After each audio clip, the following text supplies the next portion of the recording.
अंत्योदय योजना 2027 तक बढ़ी, गरीब परिवारों को साल में मिलेंगे 3 मुफ्त सिलेंडर। भाजपा बोली अंतिम व्यक्ति तक विकास पहुंचना ना ही सरकार का संकल्प।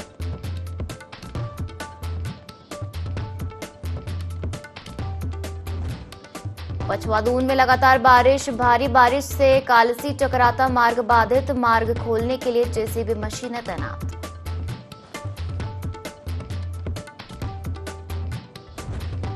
खाकरा में लैंडस्लाइड से बद्रीनाथ ऋषिकेश राजमार्ग बंद, कई घंटों से लगा लंबा जाम, मलबा हटाने का कार्य जारी।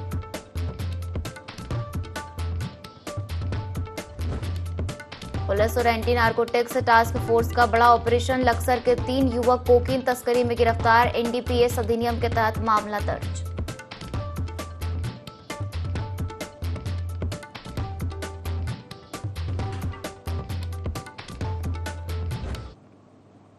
नमस्कार, बहुत स्वागत है आपका देवभूमि लाइव देख रहे हैं आप और मैं हूं आपके साथ पायल। बुलेटिन की शुरुआत करेंगे जहां उत्तरकाशी जनपद के हर्षिल में जिला प्रशासन मुर्दाबाद के नारे लगे। सेब की कम कीमत से काश्तकार नाराज हैं, जिसके विरोध में उन्होंने जिला प्रशासन मुर्दाबाद के नारे लगाए। बता दें कि कल ही एप्पल फेस्टिवल का महामहिम राज्यपाल ने उद्घाटन किया था और कोल्ड स्टोर संचालकों के मनमाने रेट से नाराज सेब के काश्तकारों ने एप्पल फेस्टिवल का विरोध किया।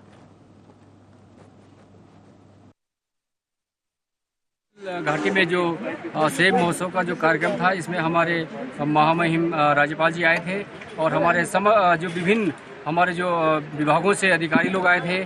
और आज जो किसान जो आज फेस्टिवल था, जो एप्पल फेस्टिवल था, जो हर्षिल क्षेत्र का, जो हमारे हर्षिल घाटी के जो 8 गाँव के खासकर सब लोग यहाँ आए थे और उनकी जन सुनवाई नहीं हुई, जिससे जो है ये आज के किसान बड़े विरोध में हैं, आक्रोश में हैं। और जो यहाँ पे कोल्ड स्टोर बना है झाला में, उनके जो है मनमानी चल रही है और यहाँ पे उनकी मनमानी जो है अपने मनमानी रेट ले रहे हैं, जो कि हमारे जो गरीब काश्तकार है, जो गरीब किसान है, उनको जो है निर्धारित मूल्य नहीं मिल पाया है। आज हमारा जो मुख्य एजेंडा था, जो मुख्य जो मांग थी, वो हमारी थी कोल्ड स्टोर और सेब काश्तकारों को जो है अच्छा मतलब सही रेट में उनको जो है सेब उनकी खरीदारी के संबंध में था, जो कि हमारे किसी भी किसान की जो है मांगे पूरी नहीं हुई। इसके लिए हम लोग सब लोग वर्चुअल विरोध कर रहे हैं।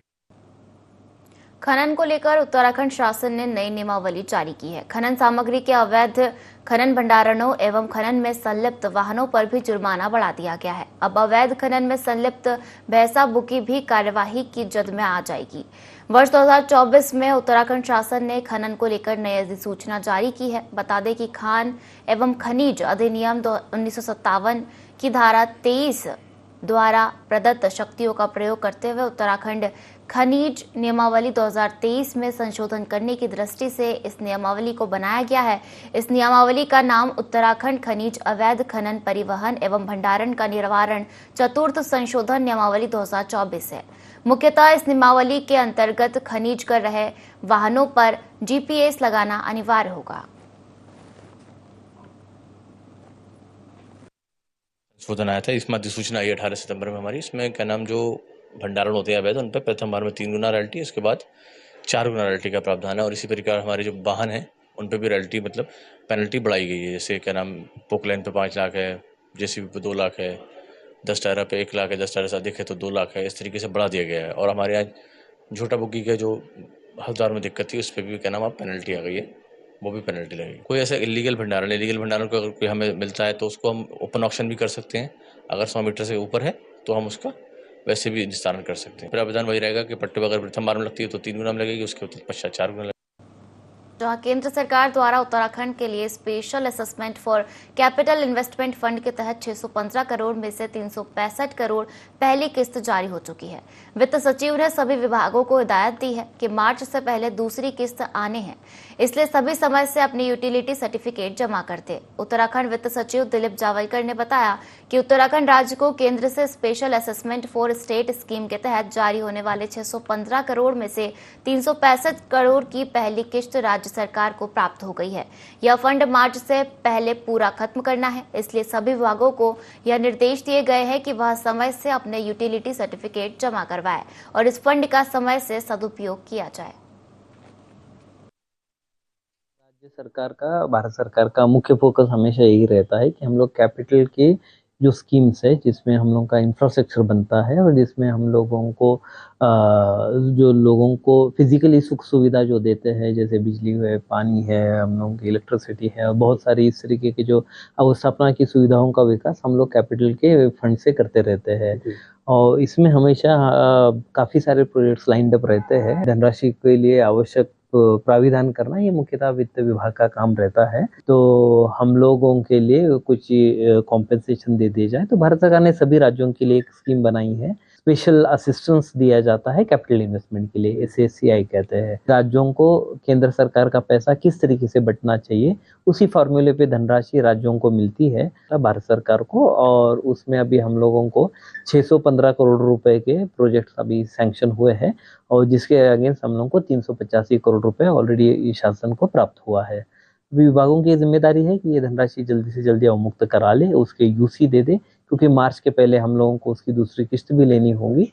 तो ये एक बहुत बड़ी सहूलियत है जो भारत सरकार ने हम लोगों को, राज्यों को दे रखी है। जहां प्रदेश सरकार ने अंत्योदय योजना में वृद्धि कर इस योजना को 2027 तक बढ़ाने का निर्णय लिया है, जिसके तहत अंत्योदय परिवारों को साल के 3 सिलेंडर मुफ्त प्रदान किए जाएंगे। जिसे लेकर कांग्रेस प्रदेश महामंत्री नवीन जोशी का कहना है कि अंत्योदय योजना मात्र एक छलावा है। सिलेंडर के दाम 1100 के पार पहुंच गए हैं और गरीब मजदूरों को रोजाना आय 600 रुपए है। कांग्रेस सरकार के समय सिलेंडर के दाम 400 रुपए थे। सरकार को दामों में कटौती करनी चाहिए।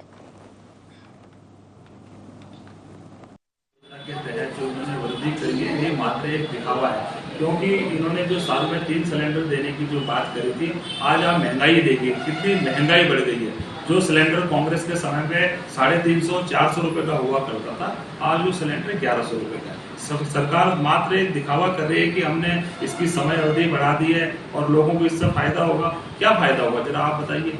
लोगों को जो दिन में काम करने के लिए जाते हैं उनकी मजदूरी भी 600 रुपये मात्र है और एक महीने में 3 सिलेंडर एक आदमी के लगते हैं। तो इस योजना का लोगों को फायदा नहीं मिल रहा है। तो बेहतर होता सरकार ये योजना बढ़ाने की जगह सिलेंडर की कीमत को कम करते और सब बेशक आप समय ना बढ़ाइए, उससे कोई फर्क पड़ने वाला नहीं है। आप उसके जो रेट है उसको कम कर दीजिए, 300-400 रुपये का कर दीजिए। लोगों को सिर्फ आप पब्लिसिटी के लिए समय बढ़ा दिया, मुख्यमंत्री जी ने ऐसा कर दिया, ये जनता सब समझती है। लोगों को मालूम है ये सिर्फ पब्लिसिटी स्टंट है, लोगों को इससे कोई फायदा होने वाला नहीं है और सरकार महंगाई पर अंकुश लगाने में नाकाम साबित हुई है। तो मुख्यमंत्री जी से हमारा निवेदन है कि इसके जो सिलेंडर के जो रेट है इसको कम कर दीजिए। उत्तराखंड में भाजपा का युद्ध स्तर पर सदस्यता अभियान जारी है। सदस्यता अभियान के तहत भाजपा की मेंबरशिप 12 लाख के आंकड़े को पार कर चुकी है।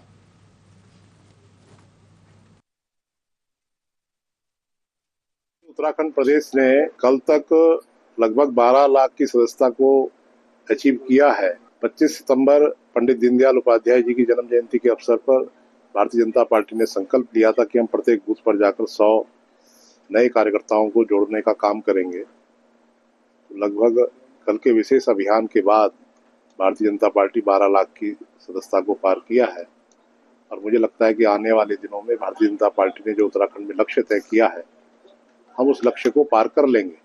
हमारी बहुत खुली सदस्यता है। भारतीय जनता पार्टी का कैडर अपने बूथों पर, अपने मंडलों में, अपने शक्ति केंद्रों में जाकर लोगों को जोड़ने का काम कर रहा है। समाज के सभी वर्गों में भारतीय जनता पार्टी की सदस्यता को लेकर बहुत अधिक उत्साह है। और इसी के साथ इस बुलेटिन में फिलहाल इतना ही। आप बने रहिए IND 24 के साथ। नमस्कार।